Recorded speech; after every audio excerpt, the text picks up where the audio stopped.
जर तुम्ही तुमच्या जीवनात भगवान श्रीकृष्णाच्या शिकवणीचे पालन केले तर तुम्हाला यशाच्या मार्गात येणारे सर्व अडथळे दूर करण्याची गुरुकिल्ली मिळालीच म्हणून समजा। श्रीमद भगवद्गीतेत जीवनाचे सार आहे। यासोबतच यात यश मिळवण्याची अनेक रहस्येही दडलेली आहे।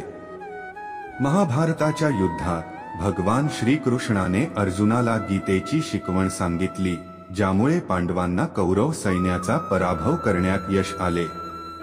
जर तुम्ही तुमच्या जीवनात भगवान श्रीकृष्णाच्या शिकवणीचे पालन केले तर तुम्हाला यशाच्या मार्गात येणारे सर्व अडथळे दूर करण्याची गुरुकिल्ली मिळालीच म्हणून समजा। म्हणूनच कृष्णाच्या या शिकवणींना यशाची गुरुकिल्ली म्हटले जाते। यशाचा मंत्र श्रीकृष्णाने गीतेमध्ये दिलेल्या या शिकवणुकीत यशाचा मंत्र समाविष्ट आहे। ज्याने या शिकवणुकी जीवनात स्वीकारल्या त्याला यश मिळण्यापासून कोणीही रोखू शकत नाही। महाभारत युद्धाच्या वेळी अर्जुन गोंधळलेला असताना श्रीकृष्णाने त्याला अनेक उपदेश दिले। कृष्णाच्या या शिकवणींना यशाचा मूळ मंत्र म्हटले गेले आहे, जे प्रत्येक व्यक्तीला माहित असणे आवश्यक आहे। श्रीकृष्णाच्या या 3 शिकवणी म्हणजे यशाची गुरुकिल्ली। रागावर नियंत्रण। कृष्णाने गीतेतील एका श्लोकात रागावर नियंत्रण ठेवण्यास सांगितले आहे।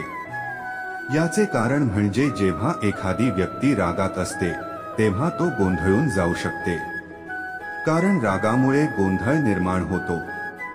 या परिस्थितीत योग्य हा भेद संपतो आणि फक्त राग उरतो। श्रीकृष्णाचा हा उपदेश जीवनात आत्मसात करणे आवश्यक। त्याचबरोबर माणसाची बुद्धीही रागाने विचलित होते।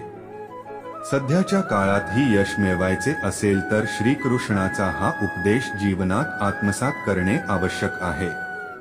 आज लोक रागात नोकरी आणि नातेसंबंधांवरून आपला जीव पणाला लावतात। म्हणूनच जेव्हा राग येतो तेव्हा क्षणभर थांबा आणि रागामुळे होणाऱ्या परिणामांचा विचार करा। मोह सोडून सत्य जाणून घ्या। गीतेमध्ये श्रीकृष्ण अर्जुनाला एखाद्या गोष्टीचा मोह सोडून सत्य जाणून घेण्याचा प्रयत्न करण्यास सांगतात। मोहाचा काही उपयोग नाही। शरीर नश्वर आहे आणि एक दिवस नष्ट होईल। म्हणूनच देहाचा मोह सोडून समाज आणि धर्म यांच्यासाठी जे चांगले आहे ते करण्यात अजिबात संकोच करू नका। देव आणि धर्म। आजच्या काळातही देव आणि धर्म जाणून घेण्याचा प्रयत्न केला पाहिजे। यामुळे तो कधीही चुकीच्या दिशेने जाणार नाही आणि यशस्वी होण्याची शक्यता देखील वाढेल। वडीलधारी मंडळी आणि पालकांचे मत।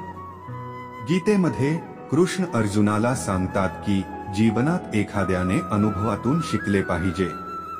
आजच्या काळातही ही गोष्ट जीवनात आणण्याची गरज आहे। आज लोक सहसा वडीलधारी मंडळी आणि पालकांचे मत आवश्यक मानत नाही। सहज ध्येयापर्यंत पोहोचू शकाल। तुम्ही ज्या वयात आणि टप्प्यावर आहात तुमच्या वडीलधाऱ्यांनी त्या परिस्थितीला तोंड दिले आहे। म्हणूनच त्यांच्या अनुभवातून शिकून पुढे जा। याद्वारे तुम्हाला ध्येयाच्या मार्गात येणाऱ्या अडथळ्यांची जाणीव होईल आणि त्यांचे निराकरण करून तुम्ही सहज ध्येयापर्यंत पोहोचू शकाल। व्हिडिओ आवडल्यास लाईक करा, शेअर करा, सबस्क्राईब करा। धन्यवाद।